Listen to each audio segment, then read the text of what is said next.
le manuscrit supprimé du Nouveau Testament que l'Église redoute dans les sables du désert égyptien, un paysan creuse à la recherche d'engrais pour ses champs. Soudain, sa pioche heurte quelque chose de dur. Il découvre une jarre scellée depuis près de 1600 ans, contenant des manuscrits qui vont bouleverser notre compréhension du christianisme primitif. Cette découverte extraordinaire n'est qu'une parmi tant d'autres qui ont émergé au cours du siècle dernier, révélant des textes que certains considèrent comme interdits ou supprimés par l'Église. Si vous appréciez les histoires inspirantes et les découvertes fascinantes, n'oubliez pas de vous abonner à la chaîne pour ne manquer aucun moment de ces révélations extraordinaires. D'ailleurs, dites-moi dans les commentaires de quel pays vous regardez cette vidéo et à quelle heure vous la visionnez. J'adore savoir d'où viennent mes spectateurs. Et si vous regardez depuis votre téléphone, un petit « j'aime » m'aiderait énormément à faire découvrir ces histoires fascinantes à plus de personnes. Cela ne vous coûte rien, mais cela fait toute la différence. Mais revenons à notre histoire. Pourquoi ces manuscrits font-ils trembler les autorités religieuses? Que contiennent-ils de si révolutionnaire? Et surtout, pourquoi ont-ils été cachés pendant tant de siècles? Les grandes découvertes archéologiques, les manuscrits de la mer Morte, une révélation accidentelle. Imaginez-vous être ce jeune berger bédouin en 1947, Muhammad Eddib, lançant une pierre dans une caverne près de Qumran pour faire sortir une chèvre égarée. Le bruit qu'il entend n'est pas celui qu'il attendait, c'est le son de la céramique qui se brise. En explorant la caverne, il découvre des jarres contenant des rouleaux de parchemin vieux de plus de 2000 ans. Cette découverte fortuite allait révolutionner notre compréhension du judaïsme du 1er siècle et du contexte dans lequel le christianisme est né. Mais savez-vous que ces manuscrits contenaient des textes qui n'avaient jamais été vus auparavant? Des écrits qui montraient un judaïsme bien plus diversifié que ce que nous pensions. Les manuscrits de Qumran nous révèlent l'existence d'une communauté juive sectaire, probablement les Esséniens, qui vivaient dans le désert en attendant la fin des temps. Leurs écrits parlent d'un maître de justice persécuté par un prêtre impie, d'un messie attendu et de pratiques rituelles qui ressemblent étrangement à celles décrites dans le Nouveau Testament. Le manuel de discipline décrit une communauté qui partage ses biens en commun, pratique le baptême par immersion et célèbre un repas sacré avec du pain et du vin. Ces parallèles avec le christianisme primitif sont-ils le fruit du hasard ou révèlent-ils une origine commune que l'histoire officielle préfère taire? Plus troublant encore, certains fragments mentionnent un personnage crucifié appelé dans un texte « celui qui sera percé ». Ce texte, daté d'au moins un siècle avant la naissance du Christ, remet-il en question l'unicité de la crucifixion de Jésus? Les autorités religieuses ont-elles eu raison de s'inquiéter de ces découvertes? La bibliothèque de Nag Hammadi, le trésor gnostique. En décembre 1945, pendant que le monde se remettait de la Seconde Guerre mondiale, un autre paysan égyptien, Muhammad Ali al-Samman, faisait une découverte qui allait ébranler les fondements du christianisme traditionnel. Près de la ville de Nag Hammadi, en creusant pour trouver de la terre fertile, il découvre une grande jarre de terre cuite contenant 13 codex reliés en cuir. Ces livres, écrits en copte, contenaient 52 textes gnostiques, dont certains étaient considérés comme perdus à jamais. Mais qu'est-ce que le gnosticisme exactement? Et pourquoi ces textes étaient-ils si dangereux qu'ils ont été enterrés et cachés pendant plus de 15 siècles? L'Évangile selon Thomas, l'un des textes les plus célèbres de cette collection, présente Jésus non pas comme un sauveur mourant sur la croix, mais comme un maître spirituel révélant des secrets divins. Celui qui trouvera l'interprétation de ces paroles ne goûtera pas la mort, commence ce texte mystérieux. Mais pourquoi ce message était-il si menaçant pour l'Église primitive? Les gnostiques croyaient que le salut venait non pas de la foi en la crucifixion du Christ, mais de la connaissance secrète, gnosis, des mystères divins. Ils enseignaient que le monde matériel était une prison créée par un Dieu inférieur et que l'âme humaine devait s'échapper de cette prison pour retourner au vrai Dieu. L'évangile de Philippe révèle une vision encore plus radicale. Ceux qui disent qu'ils mourront d'abord et qu'ils ressusciteront se trompent. S'ils ne reçoivent pas d'abord la résurrection pendant qu'ils vivent, ils ne recevront rien quand ils mourront. Cette interprétation spirituelle de la résurrection ne remettait-elle pas en question toute la théologie chrétienne traditionnelle? Plus scandaleux encore, certains textes gnostiques présentent Marie-Madeleine comme la disciple préférée de Jésus, celle qui comprend mieux ses enseignements que Pierre lui-même. L'Évangile selon Marie la montre recevant des révélations privées du Christ ressuscité. Pierre, jaloux, s'exclame « Est-ce que vraiment il s'est entretenu avec une femme sans que nous le sachions ?» Devons-nous tous nous convertir et l'écouter? Ces textes révèlent-ils une vérité cachée sur le rôle des femmes dans le christianisme primitif? Les papyrus d'Oxyrhynque, les fragments les plus anciens. À la fin du XIXe siècle, deux archéologues britanniques, Bernard Grenfell et Arthur Hunt, exploraient les ruines de l'ancienne ville d'Oxyrhynque en Égypte. Ce qu'ils découvrent dans les dépotoirs antiques va révolutionner notre connaissance des textes chrétiens primitifs. Parmi les centaines de milliers de fragments de papyrus découverts, certains contenaient les plus anciens fragments connus du Nouveau Testament. Le papyrus P52, contenant quelques versets de l'Évangile de Jean, est daté d'environ 125 après J.C., soit seulement 30 ans après la rédaction supposée de cet évangile. Mais ce qui est le plus troublant, c'est que ces fragments révèlent des variations textuelles significatives par rapport aux versions que nous connaissons aujourd'hui. Certains versets sont différents, d'autres sont absents, et quelques-uns sont complètement nouveaux. Ces variations sont-elles le résultat d'erreurs de copistes ou révèlent-elles l'existence de traditions textuelles alternatives? Le papyrus P75, datant du IIIe siècle, contient des portions des évangiles de Luc et de Jean. Mais pourquoi certains passages diffèrent-ils des versions canoniques? Et surtout, pourquoi ces variations ont-elles été corrigées dans les manuscrits ultérieurs? L'un des fragments les plus mystérieux est le papyrus P-Oxy 1, qui contient des paroles de Jésus non présentes dans les évangiles canoniques. Jésus dit « Là où il y a 3 dieux, ils sont dieux. Là où il y a 2 ou 1, je suis avec lui. » Cette parole énigmatique révèle-t-elle un enseignement secret du Christ? Les variations textuelles et manuscrits divergents. Le Codex Sinaiticus, la Bible du IVe siècle. En 1844, un érudit allemand nommé Constantin von Tischendorf visite le monastère de Sainte-Catherine au pied du mont Sinaï. Dans une corbeille destinée au feu, il découvre des feuilles de parchemin anciens. Les moines s'apprêtaient à les brûler. Ces feuilles font partie du Codex Sinaiticus, l'une des plus anciennes Bibles complètes connues. Mais pourquoi cette découverte a-t-elle causé tant de remous dans le monde chrétien? Parce que ce manuscrit du IVe siècle révèle des différences surprenantes avec les Bibles modernes. Certains versets que nous considérons comme canoniques sont absents, tandis que d'autres, inconnus aujourd'hui, y figurent. La fin de l'évangile de Marc, par exemple, s'arrête brusquement au verset 16-8, sans mention des apparitions du Christ ressuscité. Les 12 versets suivants, qui décrivent les apparitions et l'ascension, sont-ils des ajouts postérieurs? Et si c'est le cas,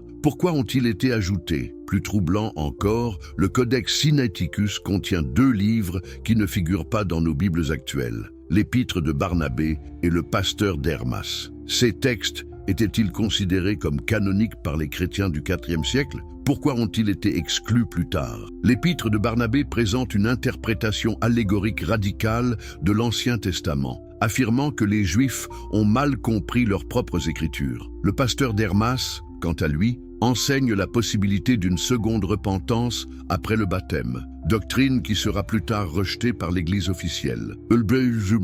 Le Codex Vaticanus, les secrets du Vatican conservés dans la Bibliothèque Vaticane depuis le XVe siècle, le Codex Vaticanus est l'un des manuscrits les plus importants du Nouveau Testament. Mais pourquoi le Vatican a-t-il si longtemps refusé l'accès à ce manuscrit aux chercheurs? Datant du IVe siècle, ce manuscrit révèle des omissions significatives. La doxologie du Notre Père, car c'est à toi qu'appartiennent le règne, la puissance et la gloire, est absente. Les derniers versets de l'évangile de Marc ne figurent pas non plus. Plus surprenant encore, l'histoire de la femme adultère, Jean 8, 1, 11, est complètement absente. Cette dernière omission est particulièrement troublante. Cette histoire, où Jésus pardonne à une femme prise en flagrant délit d'adultère en disant que celui qui n'a jamais péché lui jette la première pierre, est l'une des plus célèbres du Nouveau Testament. Mais si elle n'apparaît pas dans les plus anciens manuscrits, d'où vient-elle? Les spécialistes suggèrent qu'elle pourrait avoir été ajoutée plus tard, peut-être pour répondre à des débats théologiques sur le pardon et la miséricorde. Mais cette explication satisfait-elle vraiment?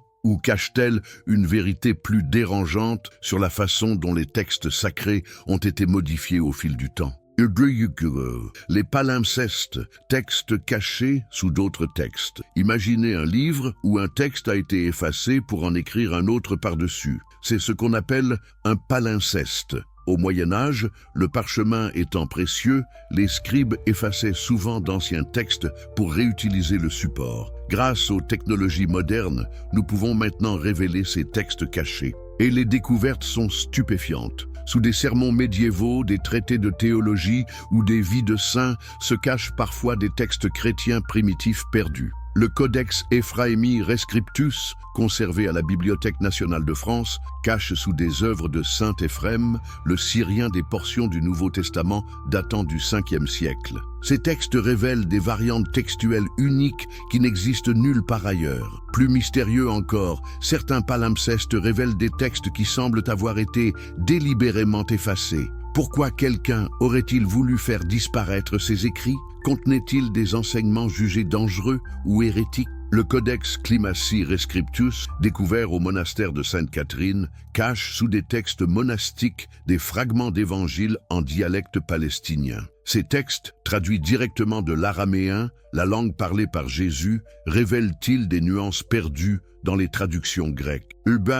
Les textes apocryphes et pseudépigraphiques, les évangiles non canoniques, d'autres versions de l'histoire. Combien d'évangiles existait-il dans les premiers siècles du christianisme? Si nous n'en connaissons que 4 dans le canon officiel, les découvertes archéologiques révèlent l'existence de dizaines d'autres récits sur la vie de Jésus. Pourquoi ces textes ont-ils été écartés? Et surtout, que nous apprennent-ils sur le Jésus historique? L'évangile de Pierre, découvert en 1886 dans une tombe de moines en Égypte, présente un récit de la Passion dramatiquement différent de ceux que nous connaissons. Dans ce texte, Jésus ne crie pas de douleur sur la croix, mais dit simplement « Ma puissance, pourquoi m'as-tu abandonné ?» Comme si une force divine le quittait. Plus troublant encore, ce texte décrit la résurrection comme un événement visible. Ils virent sortir du tombeau 3 hommes, et les 2 soutenaient l'autre, et une croix les suivait. Et la tête des 2 atteignait le ciel, mais celle de celui qui était conduit par eux dépassait les cieux. Cette vision spectaculaire de la résurrection était-elle jugée trop fantastique pour être incluse dans le canon? L'évangile de l'enfance de Thomas raconte les miracles que Jésus aurait accomplis pendant son enfance. À 5 ans, il façonne des oiseaux d'argile qui prennent vie quand il frappe des mains. À 6 ans, il ressuscite un enfant mort dans un accident. Ces récits merveilleux révèlent-ils des traditions orales anciennes ou sont-ils des créations tardives destinées à satisfaire la curiosité des fidèles? Le proto-évangile de Jacques présente une version détaillée de la naissance et de l'enfance de Marie. Il décrit l'annonciation à Anne, la mère de Marie, et raconte comment Marie a été consacrée au temple dès l'âge de 3 ans. Ce texte qui a profondément influencé la dévotion mariale révèle-t-il des traditions authentiques sur la famille de Jésus? Les actes apocryphes, les aventures cachées des apôtres. Que sont devenus les apôtres après la mort et la résurrection de Jésus? Les actes canoniques ne racontent que l'histoire de Pierre et de Paul. Mais d'autres textes, découverts au cours des siècles, révèlent les aventures extraordinaires des autres disciples. Les actes de Paul et Thècle racontent l'histoire d'une jeune femme noble qui abandonne tout pour suivre les enseignements de Paul. Elle prêche, baptise et affronte les lions dans l'arène. Ce texte, extrêmement populaire dans l'Église primitive, révèle-t-il le rôle important des femmes dans le christianisme naissant? Thècle, refusant le mariage pour se consacrer à l'évangélisation, est condamné à mort. Mais les flammes du bûcher ne la touchent pas et les bêtes sauvages refusent de l'attaquer. Cette histoire de résistance féminine était-elle trop subversive pour l'Église patriarcale qui s'organisait? Les actes de Pierre décrivent la confrontation épique entre l'apôtre et Simon le magicien à Rome. Simon prétend voler dans les airs grâce à ses pouvoirs magiques, mais Pierre, par ses prières, le fait chuter et mourir. Ce récit dramatique révèle-t-il les tensions entre le christianisme naissant et les pratiques magiques populaires? Plus mystérieux encore, ces actes racontent comment Pierre, fuyant la persécution de Néron, rencontre Jésus sur la route de Rome. « Seigneur, où vas-tu » demande Pierre. Je vais à Rome pour être crucifié une seconde fois, répond Jésus. Cette vision pousse Pierre à retourner à Rome pour y subir le martyre. Cette histoire, qui deviendra célèbre sous le nom de Quo Vadis, révèle-t-elle une expérience spirituelle authentique de l'apôtre? Les actes de Jean présentent un Jésus presque docette, dont l'humanité semble illusoire. Dans une scène surprenante, Jean raconte que parfois, quand il touchait Jésus, il sentait un corps solide, mais parfois ses mains ne rencontraient que le vide. Cette vision du Christ révèle-t-elle des débats théologiques primitifs sur la nature humaine et divine de Jésus? Et puis les révélations alternatives, d'autres visions de l'au-delà. L'Apocalypse de Jean n'est pas la seule vision de la fin des temps qui nous soit parvenue des premiers siècles chrétiens. D'autres textes, tout aussi dramatiques, décrivent des voyages dans l'au-delà et des révélations sur le sort des âmes après la mort. L'Apocalypse de Pierre, considéré comme canonique par certaines églises anciennes, présente une vision détaillée de l'enfer et du paradis. Les descriptions des tourments infernaux sont si précises et terrifiantes qu'elles ont inspiré des générations d'artistes et d'écrivains. Dante lui-même s'en est inspiré pour sa Divine Comédie. Dans ce texte, Pierre visite les lieux de punition où les pécheurs subissent des châtiments correspondant à leurs fautes. Les blasphémateurs sont suspendus par leur langue au-dessus d'un feu éternel. Les femmes qui ont pratiqué l'avortement sont plongées dans un lac de feu jusqu'au cou. Ces visions apocalyptiques révèlent-elles des croyances authentiques des premiers chrétiens? L'Apocalypse de Paul raconte le voyage de l'apôtre à travers les 7 cieux. Il y rencontre les âmes des justes et des pécheurs et découvre les secrets de l'au-delà. Ce texte, extrêmement populaire au Moyen-Âge, révèle une cosmologie complexe avec des hiérarchies angéliques et des degrés de béatitude. Plus troublant encore, certains de ces textes apocalyptiques présentent des révélations qui contredisent l'enseignement officiel de l'Église. L'Apocalypse de Marie, par exemple, décrit la Vierge intercédant pour les damnés et obtenant leur libération temporaire de l'enfer chaque dimanche. Cette vision de la miséricorde divine était-elle jugée trop radicale? Ces textes alternatifs révèlent-ils des traditions chrétiennes primitives authentiques qui ont été supprimées par l'Église officielle, ou sont-ils des créations tardives destinées à satisfaire la curiosité populaire? Une chose est certaine, ils témoignent de la richesse et de la diversité du christianisme primitif, bien loin de l'image monolithique que nous en avons souvent. Maintenant que nous avons exploré ces découvertes extraordinaires, une question se pose. Comment les spécialistes analysent-ils ces textes? Et surtout, quel impact ont-ils sur notre compréhension du christianisme? C'est ce que nous allons découvrir dans la suite de notre exploration.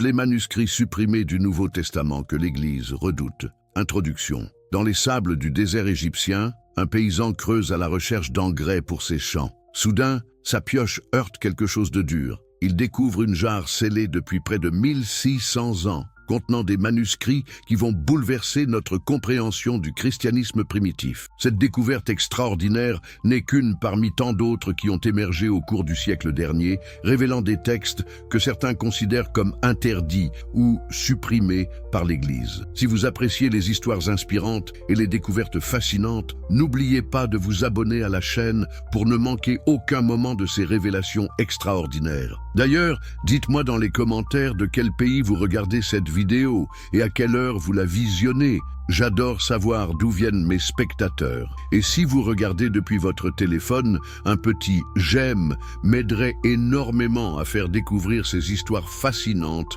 à plus de personnes. Cela ne vous coûte rien, mais cela fait toute la différence. Mais revenons à notre histoire. Pourquoi ces manuscrits font-ils trembler les autorités religieuses? Que contiennent-ils de si révolutionnaire? Et surtout, pourquoi ont-ils été cachés pendant tant de siècles? Les grandes découvertes archéologiques, les manuscrits de la mer morte, une révélation accidentelle. Imaginez-vous être ce jeune berger bédouin en 1947, Muhammad Eddib, lançant une pierre dans une caverne près de Qumran pour faire sortir une chèvre égarée. Le bruit qu'il entend n'est pas celui qu'il attendait, c'est le son de la céramique qui se brise. En explorant la caverne, il découvre des jarres contenant des rouleaux de parchemin vieux de plus de 2000 ans. Cette découverte fortuite allait révolutionner notre compréhension du judaïsme du 1er siècle et du contexte dans lequel le christianisme est né. Mais savez-vous que ces manuscrits contenaient des textes qui n'avaient jamais été vus auparavant?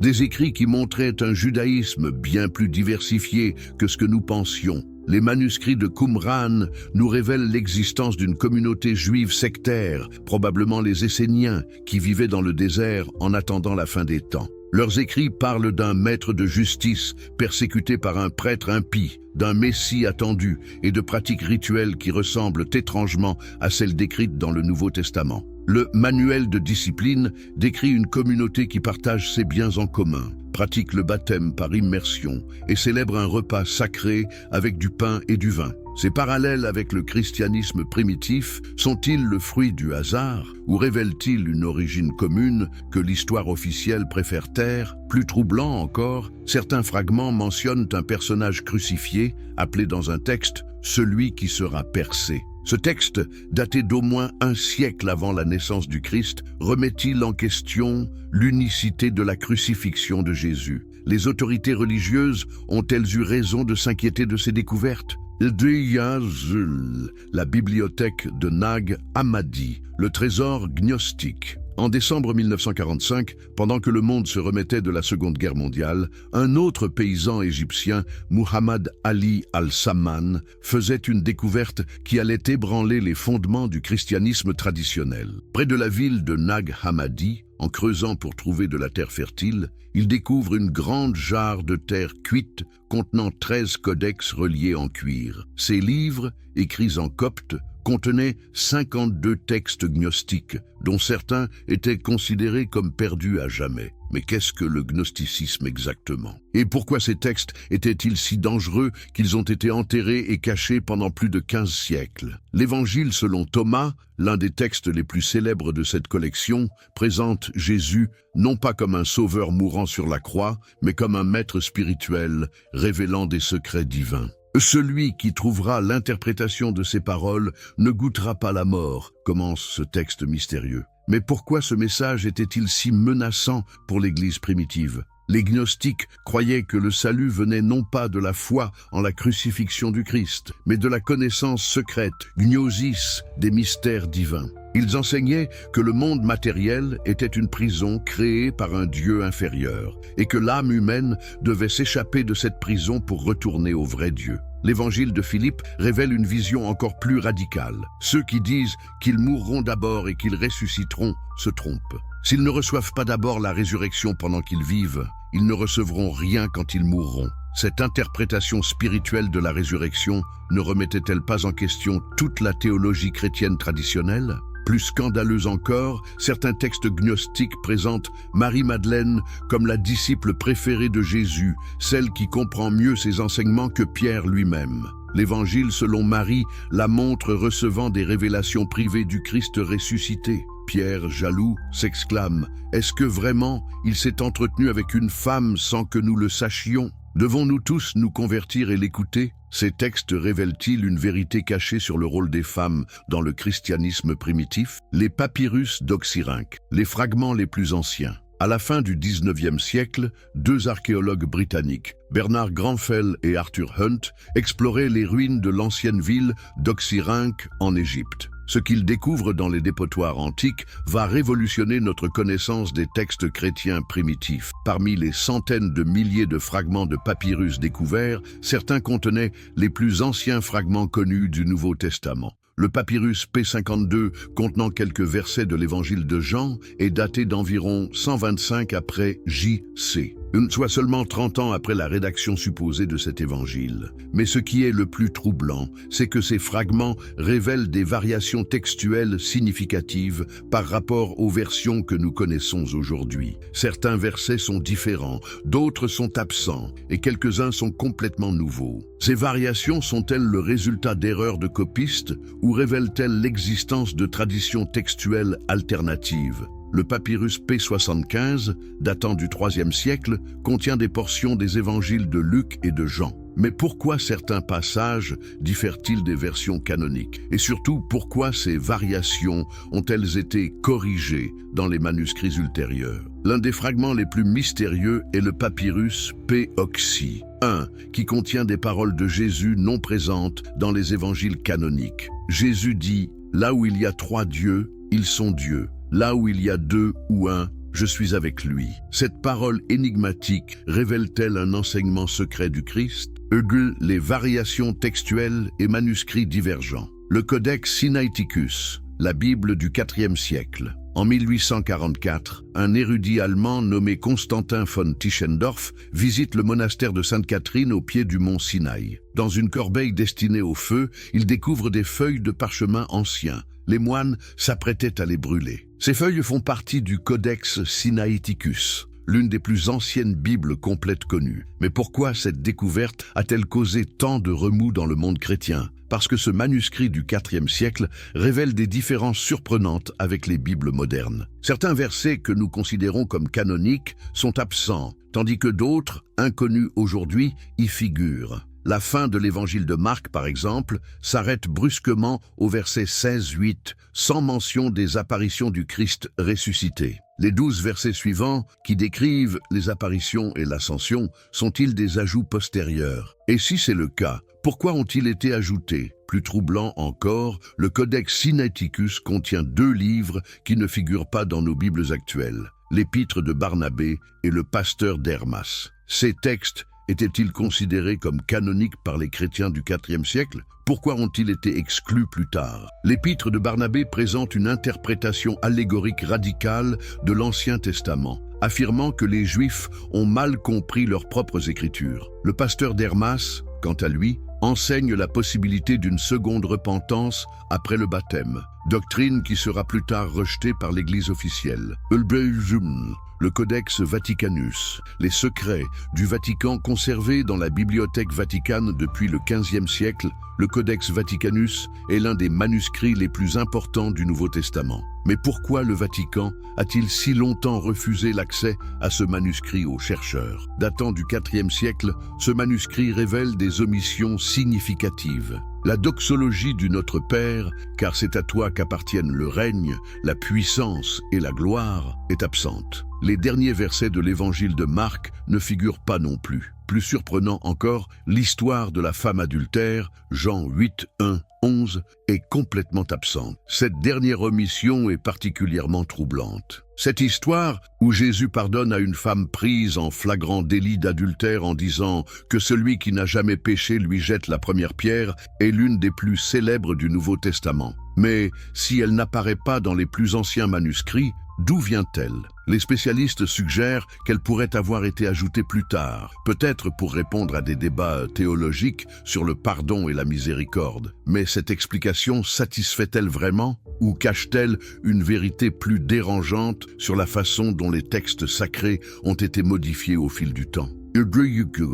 Les palimpsestes, textes cachés sous d'autres textes. Imaginez un livre où un texte a été effacé pour en écrire un autre par-dessus. C'est ce qu'on appelle un palimpseste. Au Moyen-Âge, le parchemin étant précieux, les scribes effaçaient souvent d'anciens textes pour réutiliser le support. Grâce aux technologies modernes, nous pouvons maintenant révéler ces textes cachés. Et les découvertes sont stupéfiantes. Sous des sermons médiévaux, des traités de théologie ou des vies de saints se cachent parfois des textes chrétiens primitifs perdus. Le Codex Ephraemi Rescriptus, conservé à la Bibliothèque nationale de France, cache sous des œuvres de saint Éphrem le syrien des portions du Nouveau Testament datant du 5e siècle. Ces textes révèlent des variantes textuelles uniques qui n'existent nulle part ailleurs. Plus mystérieux encore, certains palimpsestes révèlent des textes qui semblent avoir été délibérément effacés. Pourquoi quelqu'un aurait-il voulu faire disparaître ces écrits? Contenaient-ils des enseignements jugés dangereux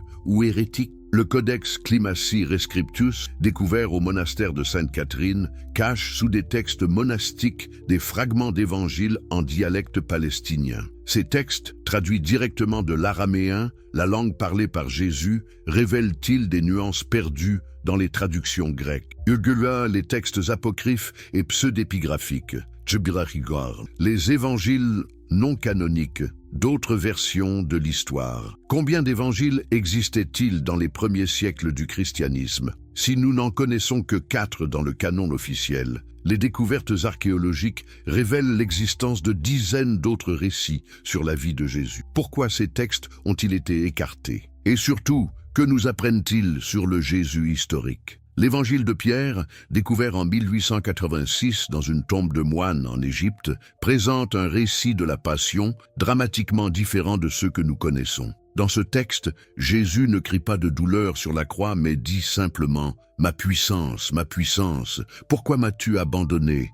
Comme si une force divine le quittait. Plus troublant encore, ce texte décrit la résurrection comme un événement visible. Ils virent sortir du tombeau 3 hommes, et les 2 soutenaient l'autre, et une croix les suivait. Et la tête des 2 atteignait le ciel, mais celle de celui qui était conduit par eux dépassait les cieux. Cette vision spectaculaire de la résurrection était-elle jugée trop fantastique pour être incluse dans le canon? L'évangile de l'enfance de Thomas raconte les miracles que Jésus aurait accomplis pendant son enfance. À 5 ans, il façonne des oiseaux d'argile qui prennent vie quand il frappe des mains. À 6 ans, il ressuscite un enfant mort dans un accident. Ces récits merveilleux révèlent-ils des traditions orales anciennes ou sont-ils des créations tardives destinées à satisfaire la curiosité des fidèles? Le proto-évangile de Jacques présente une version détaillée de la naissance et de l'enfance de Marie. Il décrit l'annonciation à Anne, la mère de Marie, et raconte comment Marie a été consacrée au temple dès l'âge de 3 ans.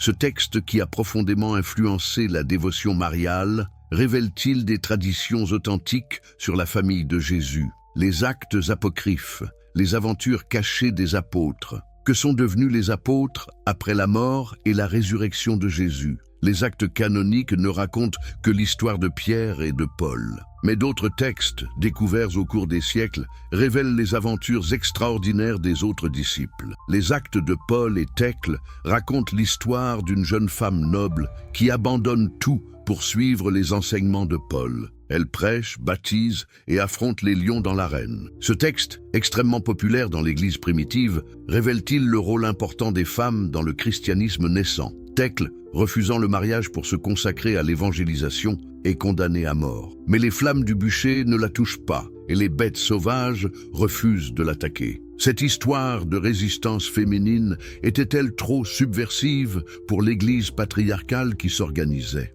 Les actes de Pierre décrivent la confrontation épique entre l'apôtre et Simon le magicien à Rome. Simon prétend voler dans les airs grâce à ses pouvoirs magiques, mais Pierre, par ses prières, le fait chuter et mourir. Ce récit dramatique révèle-t-il les tensions entre le christianisme naissant et les pratiques magiques populaires? Plus mystérieux encore, ces actes racontent comment Pierre, fuyant la persécution de Néron, rencontre Jésus sur la route de Rome. « Seigneur, où vas-tu » demande Pierre. « Je vais à Rome pour être crucifié une seconde fois » répond Jésus. Cette vision pousse Pierre à retourner à Rome pour y subir le martyre. Cette histoire, qui deviendra célèbre sous le nom de Quo Vadis, révèle-t-elle une expérience spirituelle authentique de l'apôtre? Les actes de Jean présentent un Jésus presque docette, dont l'humanité semble illusoire. Dans une scène surprenante, Jean raconte que parfois, quand il touchait Jésus, il sentait un corps solide, mais parfois ses mains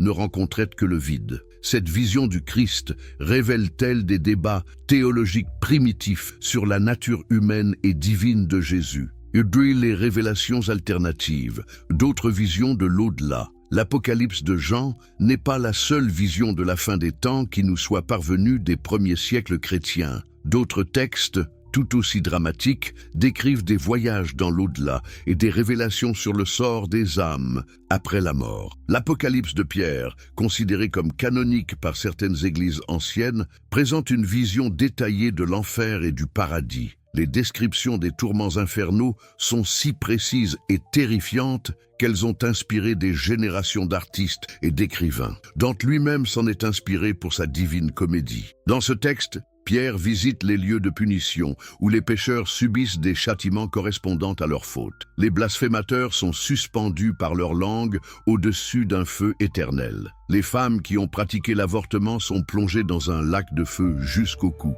Ces visions apocalyptiques révèlent-elles des croyances authentiques des premiers chrétiens? L'Apocalypse de Paul raconte le voyage de l'apôtre à travers les 7 cieux. Il y rencontre les âmes des justes et des pécheurs et découvre les secrets de l'au-delà. Ce texte, extrêmement populaire au Moyen-Âge, révèle une cosmologie complexe avec des hiérarchies angéliques et des degrés de béatitude. Plus troublant encore, certains de ces textes apocalyptiques présentent des révélations qui contredisent l'enseignement officiel de l'Église. L'Apocalypse de Marie, par exemple, décrit la Vierge intercédant pour les damnés et obtenant leur libération temporaire de l'enfer chaque dimanche. Cette vision de la miséricorde divine était-elle jugée trop radicale? Ces textes alternatifs révèlent-ils des traditions chrétiennes primitives authentiques qui ont été supprimées par l'Église officielle, ou sont-ils des créations tardives destinées à satisfaire la curiosité populaire? Une chose est certaine,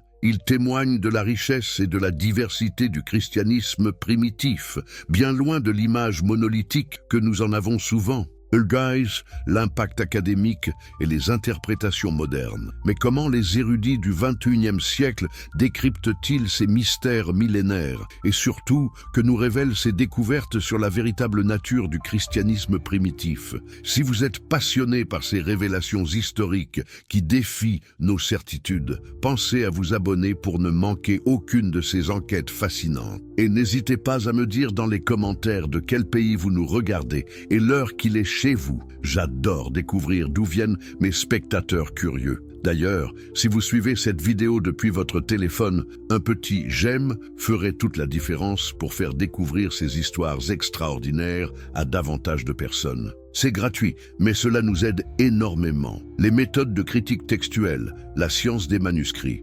Imaginez-vous devant un fragment de papyrus vieux de 1800 ans, les lettres à peine visibles, l'encre presque effacée par le temps. Comment les spécialistes parviennent-ils à déchiffrer ces messages du passé? Et surtout, comment peuvent-ils être certains de leur authenticité et de leur datation? L'art de la critique textuelle s'apparente à une enquête policière minutieuse. Chaque détail compte. La forme des lettres, la composition de l'encre, la texture du papyrus. Même les erreurs de copistes deviennent des indices précieux. Bruce Metzger, l'un des plus grands experts en critique textuelle du XXe siècle, comparait ce travail à celui d'un archéologue reconstituant un vase brisé à partir de fragments épars. Mais pourquoi ce travail est-il si crucial? Parce que nous ne possédons aucun manuscrit original du Nouveau Testament. Tous les textes que nous connaissons sont des copies de copies, parfois séparées de l'original par plusieurs siècles. Comment alors distinguer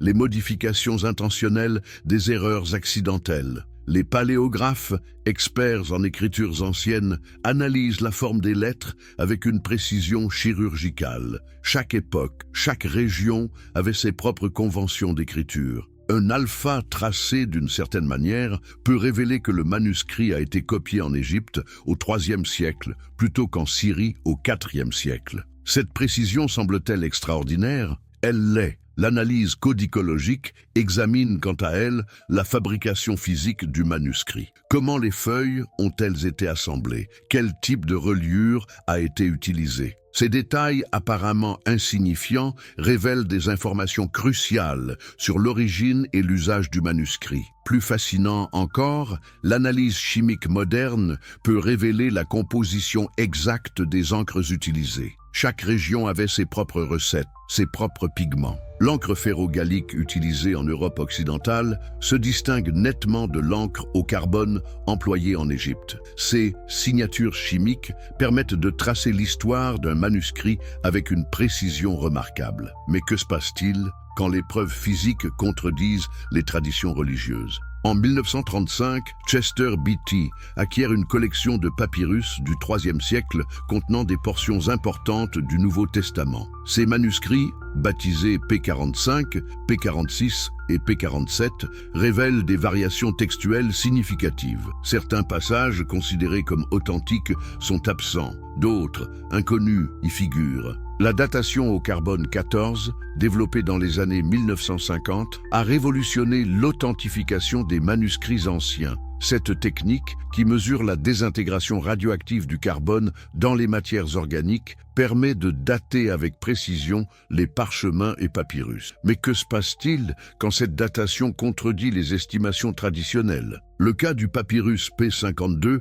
illustre parfaitement cette problématique. Ce fragment minuscule, contenant quelques versets de l'évangile de Jean, a été daté entre 100 et 150 après J-passé. Si cette datation est correcte, elle prouve que l'évangile de Jean circulait déjà en Égypte moins de 50 ans après sa rédaction supposée. Mais certains spécialistes contestent cette datation, arguant que les critères paléographiques ne sont pas assez précis pour une telle certitude. Le débat entre tradition et découverte, science contre foi. Que se passe-t-il quand la science archéologique entre en conflit avec la foi traditionnelle? Cette question, qui pourrait sembler purement académique, a des implications profondes pour des millions de croyants à travers le monde. L'Église catholique, forte de son expérience millénaire, a développé une approche nuancée face à ces découvertes. Dès 1943, l'encyclique Divino Afflante Spiritu du pape Pie XII encourageait les catholiques à étudier les manuscrits anciens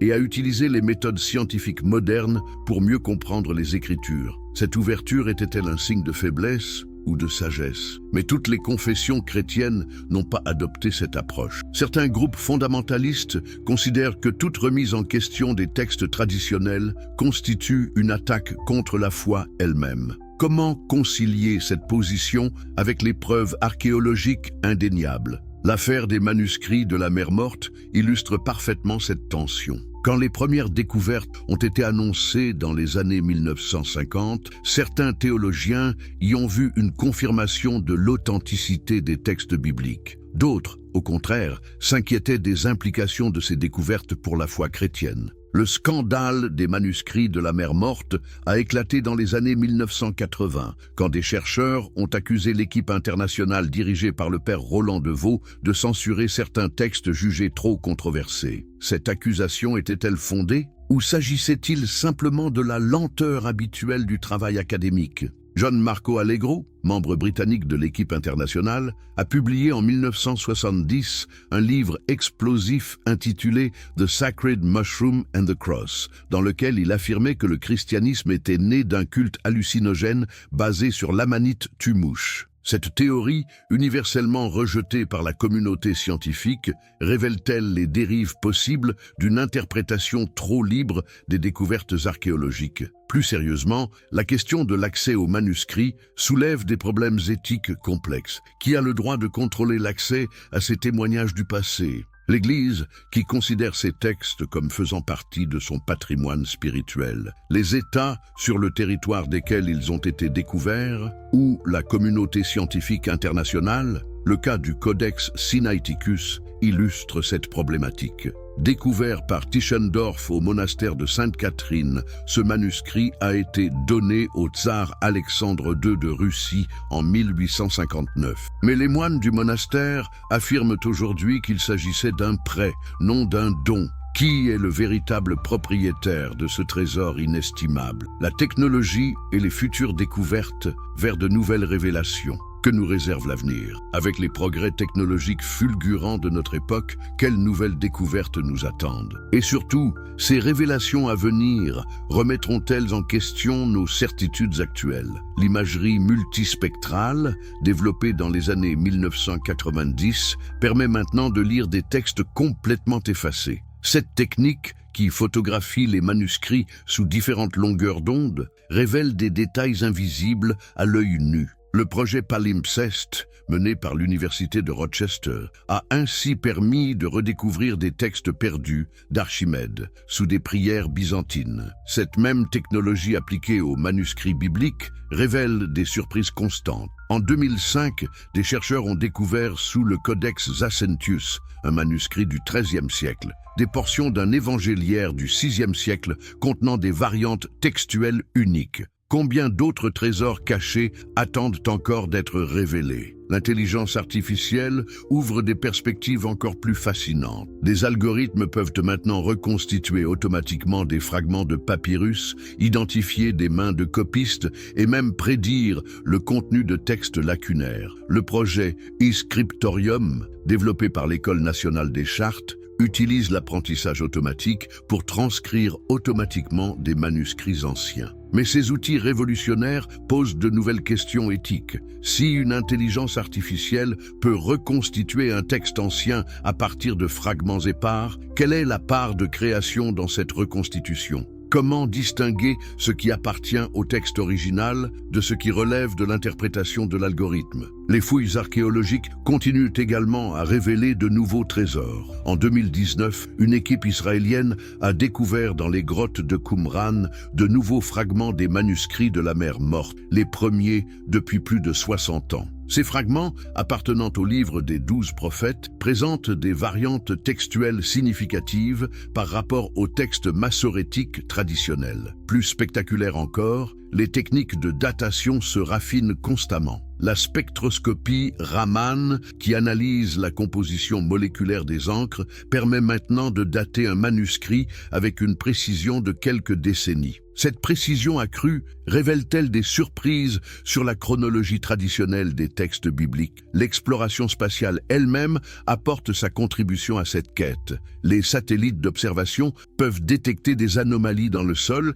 qui révèlent la présence de sites archéologiques enfouis. Combien de bibliothèques antiques attendent encore d'être découvertes dans les sables du Moyen-Orient? Mais la technologie la plus prometteuse reste peut-être l'analyse génétique du parchemin. En étudiant l'ADN des animaux dont la peau a servi à fabriquer les manuscrits, les chercheurs peuvent retracer l'origine géographique des textes avec une précision inégalée. Cette archéogénétique révèle-t-elle des migrations de manuscrits insoupçonnés? Le projet Sinai Palimpsest, mené par l'Université de Californie, utilise toutes ces technologies pour étudier les manuscrits du monastère de Sainte-Catherine. Plus de 160 palimpsestes ont été analysés, révélant des textes cachés en grec, arabe, syriaque et géorgien. Parmi ces découvertes, des fragments d'évangiles inconnus, des traductions inédites et des commentaires bibliques perdus. Conclusion finale. L'héritage vivant du passé. Après ce voyage extraordinaire à travers les découvertes archéologiques les plus fascinantes de notre époque, que pouvons-nous conclure sur ces manuscrits qui ont défrayé la chronique? Ces textes supprimés révèlent-ils vraiment des secrets que l'Église aurait voulu cacher? Ou nous enseignent-ils une leçon plus profonde sur la nature même de la foi et de l'histoire? Première leçon fondamentale, le christianisme primitif était infiniment plus riche et diversifié que nous ne l'imaginons souvent. Loin d'être une doctrine monolithique transmise sans variation, les enseignements du Christ ont donné naissance à une multitude d'interprétations, de traditions et de pratiques. Cette diversité était-elle un signe de faiblesse ou de vitalité? Les découvertes de Nag Hammadi nous révèlent l'existence d'un christianisme gnostique sophistiqué, avec sa propre théologie, ses propres rituels, ses propres textes sacrés. Les manuscrits de la mer Morte nous montrent un judaïsme du 1er siècle beaucoup plus complexe et varié que nous ne le pensions. Cette complexité historique remet-elle en question nos certitudes ou les enrichit-elle? Deuxième révélation cruciale, la formation du canon biblique ne s'est pas faite du jour au lendemain. Les textes que nous considérons aujourd'hui comme canoniques ont été choisis à travers un processus long et complexe, impliquant des débats théologiques, des considérations politiques et des enjeux de pouvoir. Cette sélection humaine diminue-t-elle la valeur spirituelle des textes retenus? Les textes apocryphes, loin d'être des créations fantaisistes, témoignent souvent de traditions orales anciennes, de préoccupations spirituelles authentiques et de débats théologiques légitimes. Leur exclusion du canon ne signifie pas nécessairement qu'ils sont dépourvus de valeur historique ou spirituelle. Troisième enseignement, la technologie moderne nous permet de redécouvrir des aspects du christianisme primitif que nous pensions perdus à jamais. Chaque nouvelle découverte, chaque nouveau fragment déchiffré, chaque texte révélé par l'imagerie multispectrale ajoute une pièce au puzzle complexe de l'histoire chrétienne. Mais peut-être la leçon la plus importante est-elle celle-ci. Ces découvertes ne détruisent pas la foi, elles la nourrissent. Elles nous montrent que la recherche de la vérité spirituelle a toujours été une quête humaine complexe, marquée par des débats, des controverses et des évolutions. Cette humanité de la foi la rend-elle moins précieuse ou plus authentique? Les manuscrits supprimés ne révèlent pas une conspiration séculaire, mais plutôt la richesse extraordinaire des traditions chrétiennes primitives. Ils nous montrent des communautés de croyants qui s'interrogeaient, débattaient et cherchaient à comprendre le message du Christ dans leur contexte historique particulier. Pour les croyants d'aujourd'hui, ces découvertes offrent une opportunité unique de redécouvrir les racines de leur foi, de comprendre les débats qui ont façonné leur tradition et d'apprécier la diversité des chemins spirituels explorés par leurs prédécesseurs. Pour les historiens et les archéologues, ces textes constituent une fenêtre irremplaçable sur l'Antiquité tardive, révélant les tensions sociales, les débats intellectuels et les évolutions culturelles qui ont marqué la naissance du christianisme. Mais que nous réserve l'avenir? Avec les progrès technologiques constants, les nouvelles fouilles archéologiques et les techniques d'analyse toujours plus sophistiquées, nous pouvons être certains que de nouvelles découvertes nous attendent. Ces révélations futures bouleverseront-elles encore notre compréhension du christianisme primitif? Une chose est sûre, ces manuscrits anciens, loin d'être des reliques poussiéreuses, continuent à nous parler aujourd'hui. Ils nous rappellent que la recherche de la vérité spirituelle est un voyage, non une destination. Ils nous montrent que la foi et la raison, loin de s'opposer, peuvent s'enrichir mutuellement. Finalement, ces textes supprimés nous enseignent peut-être la plus belle des leçons, que la vérité n'a pas peur de la lumière, que l'authenticité résiste à l'épreuve du temps et que la recherche sincère de la connaissance, loin de détruire la foi, peut la purifier et l'approfondir. L'histoire continue à s'écrire et chaque nouvelle découverte ajoute sa note à cette symphonie millénaire. Que nous soyons croyants ou non, nous sommes tous les héritiers de cette quête extraordinaire de sens et de vérité qui a marqué l'humanité depuis ses origines. Si cette exploration vous a passionné, n'hésitez pas à partager vos réflexions dans les commentaires. Quelle découverte vous a le plus marqué? Quelles questions ces révélations soulèvent-elles pour vous? Et surtout, comment ces enseignements du passé peuvent-ils éclairer notre présent? L'aventure de la connaissance continue, et nous avons tous notre rôle à jouer dans cette quête éternelle de vérité et de compréhension.